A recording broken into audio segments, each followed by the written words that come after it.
À présent, inviter Madame Carole Delga, la présidente de la région Occitanie-Pyrénées-Méditerranée, à venir me rejoindre pour pouvoir évoquer ces ambitions justement pour la montagne. Et je vais demander pour l'accompagner à Aurélie Mayol, vice-présidente de la région Occitanie, à Marc Zarouati, adjoint au secrétariat général des affaires régionales et représentant du préfet de région Occitanie, à Monsieur Thierry Ravaud également, représentant de la Caisse des dépôts et consignations, de venir nous rejoindre sur scène. Et sans plus attendre, je vous laisse la parole, Madame Delga, pour nous évoquer donc les ambitions de cette montagne.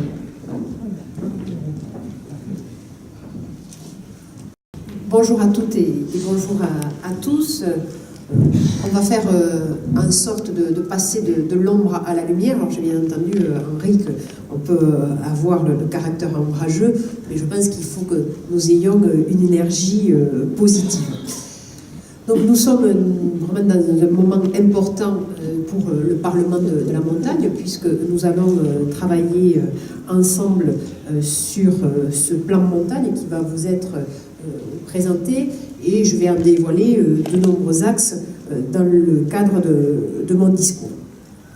Il est absolument indispensable que nous ayons un plan d'action pour notre montagne, pour vraiment qu'elle soit considérée comme une terre de vie, et surtout qu'elle puisse s'inscrire dans un avenir de développement. Le plan montagne, c'est bien sûr répondre à plusieurs enjeux. C'est avoir en tête que le développement que nous avons sur le réchauffement climatique ne peut continuer, et nous devons prendre des actions fortes pour la transition écologique et la transition énergétique. C'est un constat, nos voisins de l'Aude l'ont malheureusement vécu ces dernières semaines, avec des phénomènes climatiques qui s'amplifient, avec des catastrophes naturelles qui sont de plus en plus fortes. Et donc nous devons avoir un mode de consommation, un mode de développement qui permette de mieux préserver notre planète. Cela ne veut pas dire que l'on ne fait rien.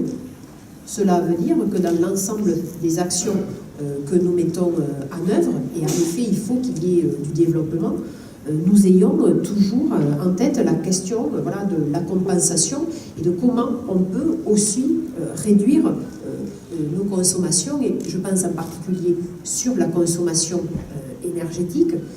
Nous devons tous globalement nous mobiliser pour moins consommer d'énergie, pour pouvoir développer les énergies renouvelables, même si la PPE, de la programmation pluriannuelle de l'énergie annoncée hier par le gouvernement est fort décevante, parce que nous n'avons pas les moyens de pouvoir développer les énergies renouvelables que nous espérions, que ce soit dans le cadre de l'hydroélectricité, que ce soit aussi par exemple dans le cadre de l'éolien flottant.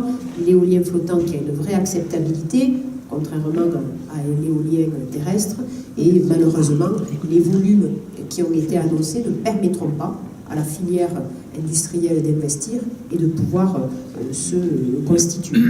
Mais néanmoins nous devons être mobilisés, et nous devons avoir une montagne qui soit attractive, qui soit un lieu de vie, parce que quand nous parlons de consommation, il est nécessaire aussi d'évoquer la consommation du foncier, la concentration urbaine. Nous ne pouvons pas continuer dans notre pays, dans notre monde, parce que c'est un phénomène maintenant qui est à l'échelle de la planète, d'avoir une concentration urbaine aussi forte.